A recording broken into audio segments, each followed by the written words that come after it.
In the dim glow of the diner's neon sign, Lila balanced a tray of steaming plates, with the ease of someone who had spent years turning shifts into survival. She was 26, with a smile that creased her eyes just right, and a uniform that had seen better days, faded black with a name tag that read Lila in chipped letters. The late-night crowd was sparse, truckers nursing coffee, a couple whispering over pie, and him, the old man in the corner booth. He came in every Tuesday at 8 p.m., ordered the same thing, meatloaf, mashed potatoes, and a slice of apple pie. His name was Harold, or at least that's what he told her on their third meeting. He had a face like weathered leather, eyes that sparkled with stories, and a loneliness that hung around him like the fog outside. Lila didn't mind the extra chat. Most nights the diner felt like a ship adrift, with her as the reluctant captain steering through the monotony. But Harold made it bearable. He'd ask about her day, listen as she vented about rude customers or the rent that never seemed to cover itself. In return, he shared fragments of his life, tales of a youth spent in factories, the war that took his friends and a family that had scattered like leaves in the wind. "You remind me of my granddaughter," he'd say, his voice a soft rumble. "She's out there somewhere, probably forgetting an old man like me." Lila would laugh it off, topping off his coffee, thinking how strange it was that a stranger could feel like kin. She didn't know then that his stories were laced with shadows she couldn't see, or that his son was a name in headlines, a CEO whose empire spanned cities. The diner, Betty's Eats, sat on the edge of a forgotten town where factories had closed and dreams had faded. Lila had grown up here, raised by a single mother who worked double shifts until her hands ached. Now it was Lila's turn, hustling tables to pay for community college classes she barely had time for. The contrast was stark, her world of grease and exhaustion versus the glittering lives she glimpsed on TV screens during her breaks. Harold, with his worn coat and polite nods, fit right in. He never ordered extras, always left exact change plus $1 tip, and sat until closing, nursing his pie like it was the last good thing left. One night, as rain tapped the windows, he asked her to join him. "Just for a minute," he said, patting the seat across from him. "I hate eating alone." She hesitated. Rules were rules, but the diner was empty, and something in his eyes pulled at her. So she sat, sharing a slice of pie, listening as he spoke of lost loves and missed chances. Their conversations became a ritual. Tuesdays turned into shared meals, not just for him, but for her too. Lila brought extras, a side of fries, a milkshake on the house. In return, Harold offered wisdom wrapped in humor. He talked about the world changing, how money could build walls instead of bridges. "I had a son once," he said one evening, his voice dipping low. Smart boy, ambitious, made something of himself, they say. But success has a way of stealing time. Lila nodded, thinking of her own absent father, the way absence carves holes in your story. She didn't press. Some pains don't need words. Instead, she shared her own. The struggle of bills piling up, the dream of singing on stages far from here, the fear that life was passing her by. Harold listened, his eyes steady, making her feel seen in a way that the diner's fluorescent lights never could. It was a quiet exchange, a give and take that bridged their worlds without them realizing it. As weeks passed, the routine deepened. Lila found herself looking forward to Tuesdays, the way Harold's presence cut through the isolation. He was more than a customer. He was a confidant, a reminder that kindness could bloom in unlikely places. One night, after a particularly rough shift, she sat with him longer than usual. "You ever think about what you'd do if you had it all?" she asked, wiping her hands on her apron. Harold chuckled, a sound like dry leaves. Had it all once, in a way. But it wasn't the money that mattered. It was the people. He paused, stirring his coffee slowly. "My son, he's out there building empires. But I wonder if he's as lonely as I am." Lila felt a pang, the contrast hitting her. Her simple life versus the vast unknown of his son's world. She didn't know the name, the face, the fortune. All she knew was Harold, the old man with the gentle smile and the stories that made her forget the clock. The revelation came gradually, like dawn creeping over the horizon. Here it started with small things. Harold mentioning a trip he took years ago, describing cities Lila had only seen in movies. Then one Tuesday, he pulled out an old photo from his wallet. A young man in a suit standing before a skyscraper, the kind of image that screamed success. "That's him," Harold said, his voice thick with pride and regret. "My boy. He doesn't visit much, but I know he's busy." Lila studied the photo, a flicker of recognition stirring. She had seen that face on newsstands, in articles about tech moguls and philanthropy. The son was Elias Grant, the billionaire CEO whose company revolutionized apps and changed lives. The contrast was jarring. Harold, in his threadbare coat, father to a man who dined with presidents. Lila kept her surprise hidden, not wanting to shatter the moment. "He looks like he's doing well," she said carefully. Harold nodded, eyes distant. "Yes, but success doesn't fill the empty chair at dinner." Their meals continued, but now with an undercurrent of unspoken truth. Lila wondered about the divide, how a man like Elias could leave his father in the shadows. She shared more of herself, hoping to bridge that gap. "I'm saving for music school," she confessed one night, her voice barely above the diner's hum. "But it feels impossible sometimes." Harold reached across the table, patting her hand. "Nothing's impossible if you keep showing up." His words stuck with her, a hook in the fabric of her days. Yet as autumn turned to winter, the weight of his isolation grew heavier. Harold spoke less of his son, more of regrets, the meals becoming a sanctuary for both. Lila didn't know that fate was weaving them tighter, that Elias was closer than she thought. One evening, as snow dusted the windows, the diner door swung open with a gust of cold air. In walked a man in a tailored coat, his presence commanding the room like a sudden storm. It was Elias, his face from the photo now real and imposing. He scanned the booths, his eyes landing on Harold with a mix of relief and guilt. The contrast was immediate, the billionaire in his polished shoes versus the worn linoleum underfoot. Lila froze, tray in hand, pie forgotten. "Dad?" Elias said, his voice steady but edged with emotion. Harold looked up, surprise flickering across his face. "Elias, what are you doing here?" The room seemed to hold its breath, the other patrons glancing over with curiosity. Lila set down the tray, her mind racing. She had shared meals with this man's father, laughed with him, confided in him, all without knowing the truth. Elias pulled out a chair, sitting across from Harold, with the awkwardness of a prodigal son. "I've been meaning to visit," he said, his words careful, measured. "Work's been everything." Harold's expression softened, but Lila saw the hurt beneath. She stepped back, giving them space, but her heart pounded with the irony. Here was the billionaire in her world, unaware that she was the one who had kept his father company. As they talked, halting at first, then flowing like a dam breaking, Lila busied herself with orders, ears tuned to their conversation. Elias spoke of deals and deadlines, but his eyes betrayed the loneliness Harold had described. Harold, in turn, shared bits of their Tuesday rituals, mentioning Lila without naming her as the bridge. "She's a good girl," he said. "Reminds me of better times." The encounter stretched into hours, the diner emptying around them. Lila refilled coffees, her movements deliberate, contrasting her inner turmoil. Here was wealth incarnate, a man who could buy the diner outright, yet he seemed adrift in the same sea as her. When Elias finally glanced her way, their eyes met, and she saw the recognition dawn. "You're the waitress my dad talks about," he said, his tone shifting from guarded to genuine. "He says you've been a friend to him." Lila nodded, words catching in her throat. "He's been one to me too." The hook was set. In that moment, the lines between their lives blurred, the shared meals revealing a deeper truth about connection over fortune. As the night wound down, Elias insisted on paying the tab, his gesture grand but unnecessary. Harold smiled, the loneliness in his eyes lifting slightly. Lila watched them leave together, father and son stepping into the snow, and wondered at the twist of fate. Back in the empty diner, she wiped down tables, the routine a comfort. But something had changed. Her story was no longer just hers. The next Tuesday, Harold returned alone, his face brighter. "He's coming back," he said. "And he wants to meet you properly." Lila felt the pull of possibility, the contrast of her world expanding.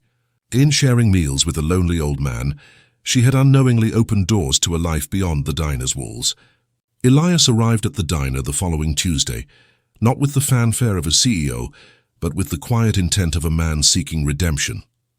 The bell above the door jingled softly as he entered. His coat dusted with the first flakes of winter, his eyes scanning the room with a precision that spoke of boardrooms and decisions worth millions. Lila was behind the counter, wiping down the laminate with a cloth that had long since lost its edge, her mind replaying Harold's words from the night before. "He wants to meet you properly," the old man had said, his voice carrying a mix of excitement and unease. Now here was Elias, transforming the familiar space into something unfamiliar, a bridge between worlds she hadn't asked to cross. The contrast hit her immediately, Elias in his tailored suit, the fabric whispering of custom fits and foreign fabrics, while she stood in her worn uniform, the pockets heavy with tips and loose change. The diner, with its chipped counters and flickering lights, felt smaller under his gaze, as if his presence amplified every crack and stain. He spotted Harold first, already settled in his corner booth, and approached with a nod that was both formal and tentative. "Dad," he said, his voice low, carrying the weight of absences. Harold beamed, gesturing to the seat across from him. "Lila, come join us," he called, his tone light as if this were just another Tuesday ritual. Lila hesitated, her hands stilling on the counter. She wasn't sure what to expect from this meeting, gratitude perhaps, or an awkward exchange of pleasantries. But as she approached, carrying a pot of coffee and 3 mugs, she felt the hook of curiosity pull her in. Lila stood to greet her, extending a hand that was firm and warm, his eyes meeting hers with an intensity that made her pause. "Harold speaks highly of you," he said, his words measured like a man accustomed to controlling conversations. "I wanted to thank you personally. You've been more of a family to him than I have lately." The admission hung in the air, raw and unpolished, contrasting sharply with the polished image she had seen in magazines. Lila shook his hand, her grip steady despite the flutter in her chest. "It's nothing," she replied, pouring the coffee with practiced ease. "We all need someone to talk to." They sat, the 3 of them forming an unlikely triangle, Harold at the center, his face lit with quiet joy. Elias on one side, his posture straight but his eyes softening, and Lila on the other, her guard up but curiosity winning out. The conversation started tentatively, with Harold steering it through safe waters, memories of simpler times, the diner's legendary pies, the way the snow outside muffled the world. But Elias, perhaps sensing the undercurrent, shifted the focus. "Dad mentioned you're studying music," he said, his tone genuine, not the probing of an interviewer, but the interest of someone piecing together a puzzle. Lila nodded, surprised that Harold had shared that detail. "Yeah, community college. Voice and performance. It's slow going with work and all." She gestured around the diner, the fluorescent lights buzzing overhead like a chorus of doubts. Elias listened, his expression shifting from polite to engaged. "That's impressive. Not many people chase their dreams while holding down a job like this." The contrast was palpable, his life of private jets and penthouses versus her world of late shifts and student loans. Yet in his words she heard no judgment, only a bridge extending. As the meal unfolded, Lila found herself opening up, the shared table creating a space for truths to surface.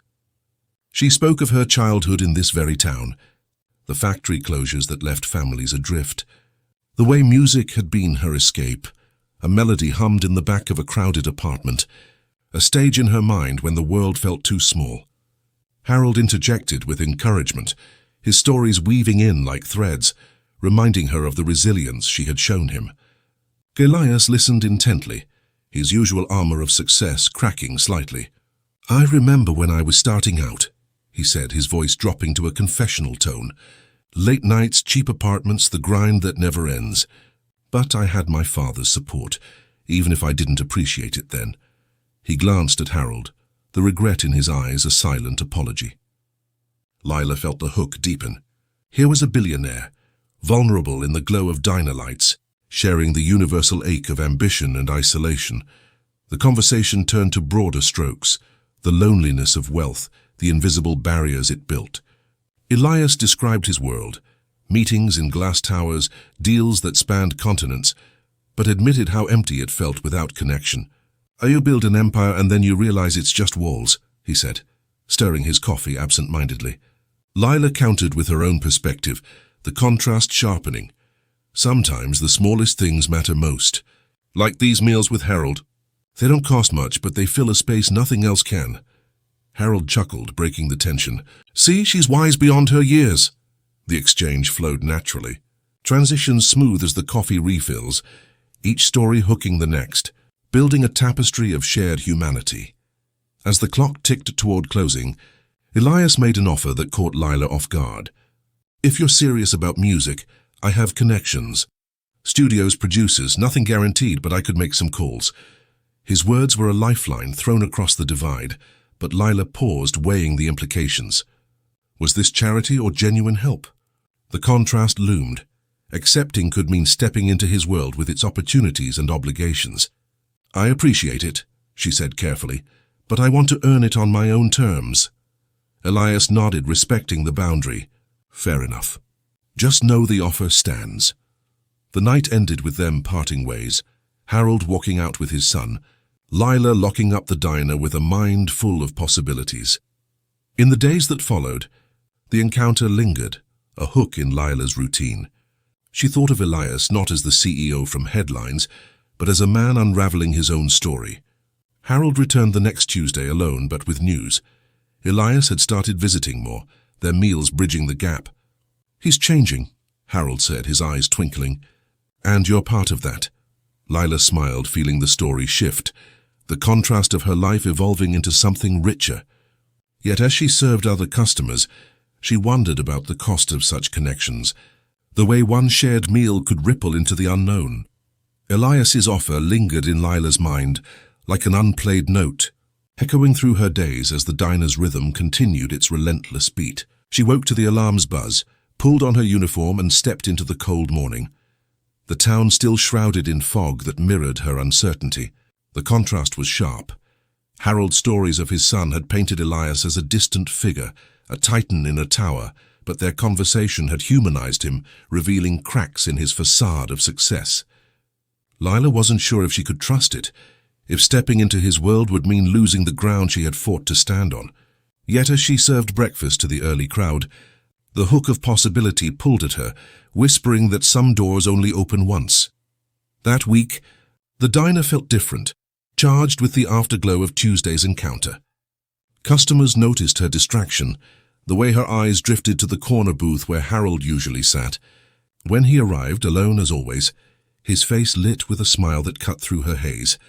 He's talking about you, Harold said, settling in with his usual order. Elias, says he's serious about helping. Lila paused, coffee pot in hand, the steam rising like unspoken questions. I don't know, Harold. It feels like too much, like I'd be trading one life for another. He nodded, his eyes wise with the weight of years. That's the trick of it, kid. Opportunities look like traps until you walk through them. But you don't have to go alone. His words were a bridge, connecting her hesitation to his own regrets. And she found herself sitting across from him, the meal becoming a confessional space once more. As days blurred into nights, Lila weighed her options. She thought of her music classes, the dog-eared notebook filled with lyrics born from late-night shifts, the stage she dreamed of but could never quite reach.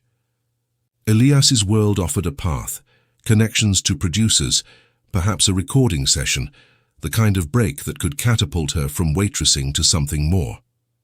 But the contrast loomed large, the diner's grit versus the gloss of his empire, the authenticity of her struggles against the polish of his success. One evening after closing, she pulled out her phone and stared at the number Elias had left, scribbled on a napkin like a secret. Her finger hovered, the screen glowing in the dim light before she set it down unresolved. Instead, she sang softly to the empty room, her voice bouncing off the counters, a reminder that her talent was hers alone, not a gift from anyone else. The next Tuesday brought Elias back, not as a surprise this time, but with the deliberateness of someone who had thought it through. He entered just as the dinner rush waned, his presence drawing glances from the regulars, whispers of, "Isn't that the billionaire guy?" floating like smoke.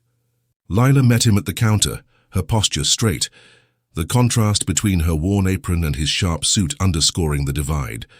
"I didn't expect you," she said, her tone neutral, masking the turmoil inside. Elias leaned against the bar, his expression open. "I wanted to follow up. No pressure, but I meant what I said about helping with your music. It's not about owing anything. It's about recognizing talent when I see it." His words were smooth, but Lila heard the undertone, the way success could complicate kindness, turning it into obligation. She led him to Harold's booth, the three of them forming that triangle again, but with new edges.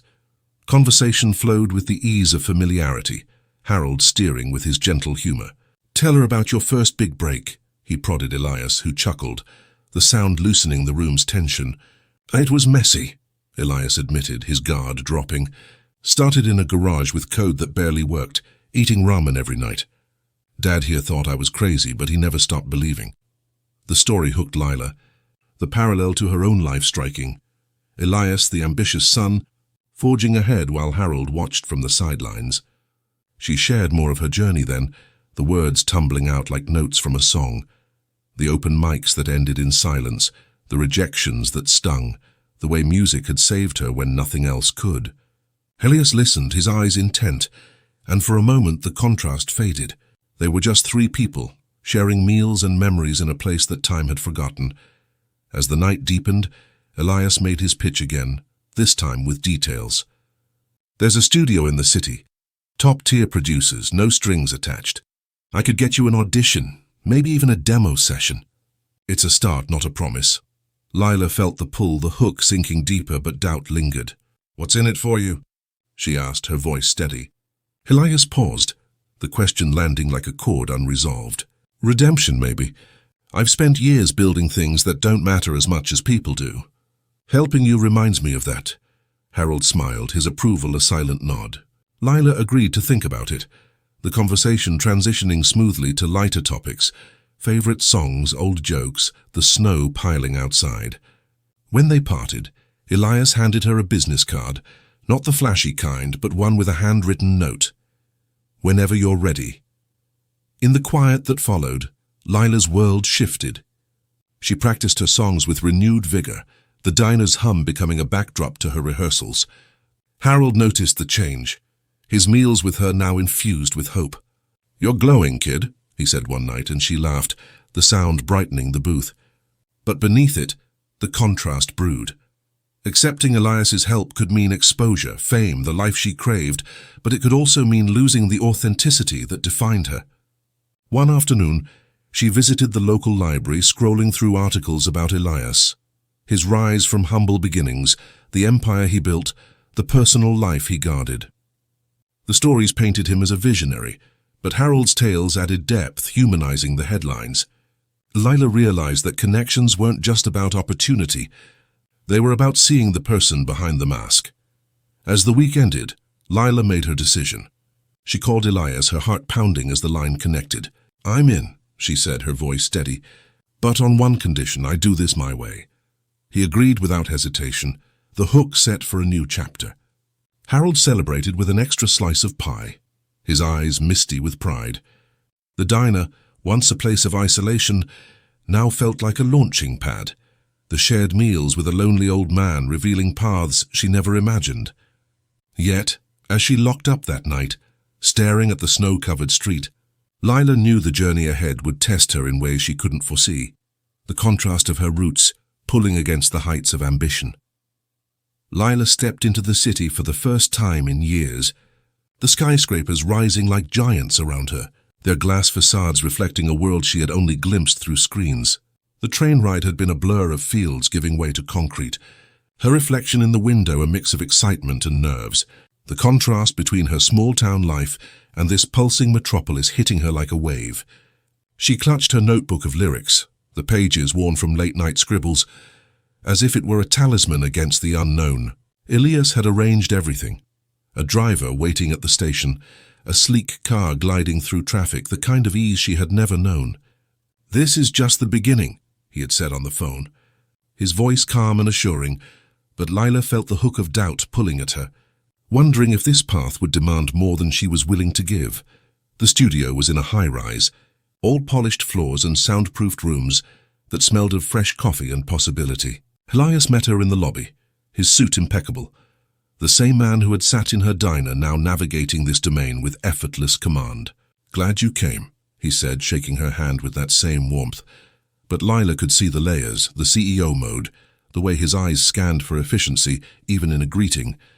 They walked through corridors lined with gold records and framed photos of artists who had made it big, the contrast amplifying her insecurities. Here were names she had idolized, their faces immortalized, while she felt like an intruder in her own story. "Don't overthink it," Elias added, leading her to the recording booth. "This is your space today." Inside, the producer, a woman named Jordan with tattoos and a no-nonsense vibe, greeted her with a nod. "Let's hear what you've got." Lila's voice emerged tentatively at first, a soft melody born from diner shifts and quiet nights, but as the track built, so did her confidence. The hook of the song, a ballad about roots and reinvention, filled the room, the beats layering beneath her like a safety net. Jordan adjusted levels, her face focused, while Elias watched from the control room, his expression a mix of appraisal and genuine interest. The contrast was stark. Lila in her simple jeans and jacket, pouring out lyrics that spoke of factory towns and faded dreams, versus the high-tech setup that could broadcast her to the world. Between takes, they discussed changes, Elias suggesting a bridge that added emotional depth, Jordan pushing for more raw energy. "You've got something real," Jordan said during a break, her words a balm. "Not the polished stuff we usually get." Lila nodded, feeling the transition smooth out her nerves, the session flowing like a conversation rather than a performance. As the afternoon wore on, Elias shared more of his own journey, the stories bridging their worlds. "I started in a basement, coding through the night, thinking if I just worked hard enough the loneliness would fade," he said, leaning against the console. "But success doesn't fix everything. It just changes the view." Lila listened, the hook deepening as she saw the parallels, his isolation mirroring Harold's, her own struggles echoing his early grind. They talked about Harold, Elias admitting how their shared meals had reignited his sense of family. "Dad's happier now, and I think it's because of you," he said, the vulnerability in his voice creating a natural flow. Lila felt a pang, the contrast of her life without such resources making her grateful yet guarded. She sang another verse, this one infused with the day's revelations, the lyrics evolving in real time, a testament to how connection could reshape art. By evening, the session wrapped, Jordan playing back the demo with a satisfied grin. "This could go places," she said, and Lila's heart raced at the possibility. Elias offered to extend the offer, a full EP if the tracks hit, but Lila held firm. "I appreciate it, but I need to keep it authentic. No rushing." He respected that, the transition to dinner smooth as they left the studio, the city lights blurring into streaks. They dined at a quiet bistro, not the extravagant kind, but a place with character, where Elias insisted on hearing more about her aspirations. The conversation hooked deeper, revealing shared vulnerabilities, the pressure of expectations, the fear of losing oneself in the climb. Lila spoke of her mother, the woman who had worked herself to the bone, and Elias shared stories of Harold's sacrifices, the meals in the diner symbolizing a larger truth about what truly mattered.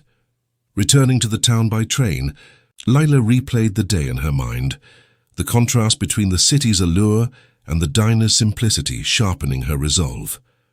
Harold was waiting when she got back, his face lighting up as she recounted the experience. "See? Doors open when you knock," he said, and she hugged him, the shared meals feeling like a foundation. But as she lay in bed that night, the hook of ambition tangled with doubt, knowing the path ahead would demand balance. Lila's journey unfolded like a song finding its key, the notes of her life harmonizing in ways she had never imagined. Back in the diner, the familiar hum of conversation and clinking dishes grounded her. But the city's echo lingered, a reminder of the doors now cracked open. Harold noticed the change immediately, his eyes twinkling as she shared snippets of the studio session over their Tuesday meal. "You're not the same girl who served me pie months ago," he said, his voice warm with pride. "So you're becoming who you were meant to be." Lila smiled, the contrast between her past struggles and this new path sharpening her appreciation for the man who had started it all. Their shared meals, once a simple escape from loneliness, had become the bridge to something greater. Elias, true to his word, kept his distance, sending updates through emails that felt less like obligations and more like partnerships. The demo track gained traction online, a subtle buzz that caught the attention of a few labels, but Lila held the reins, ensuring her story remained authentic. She dedicated her next performance, a local open mic, to Harold, her lyrics weaving in the quiet wisdom he had shared. The crowd, a mix of townsfolk and a few city scouts, listened intently, the hook of her voice pulling them into tales of resilience and connection. Afterward, Elias attended, slipping in quietly, his presence a subtle nod to the bonds forming. "This is yours," he told her backstage, his words free of the CEO's polish. "I'm just glad to be part of it."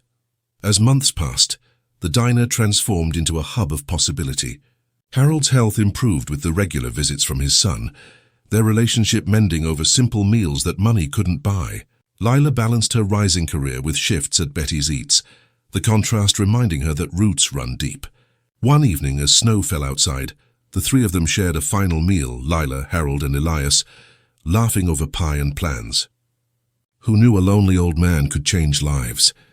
Harold joked, and in that moment the story circled back, the shared meals revealing their true power, not in wealth or fame, but in the invisible threads that connect us. Lila stepped out into the night, her future a melody waiting to be written, knowing that sometimes the greatest hooks are the ones that bring people together.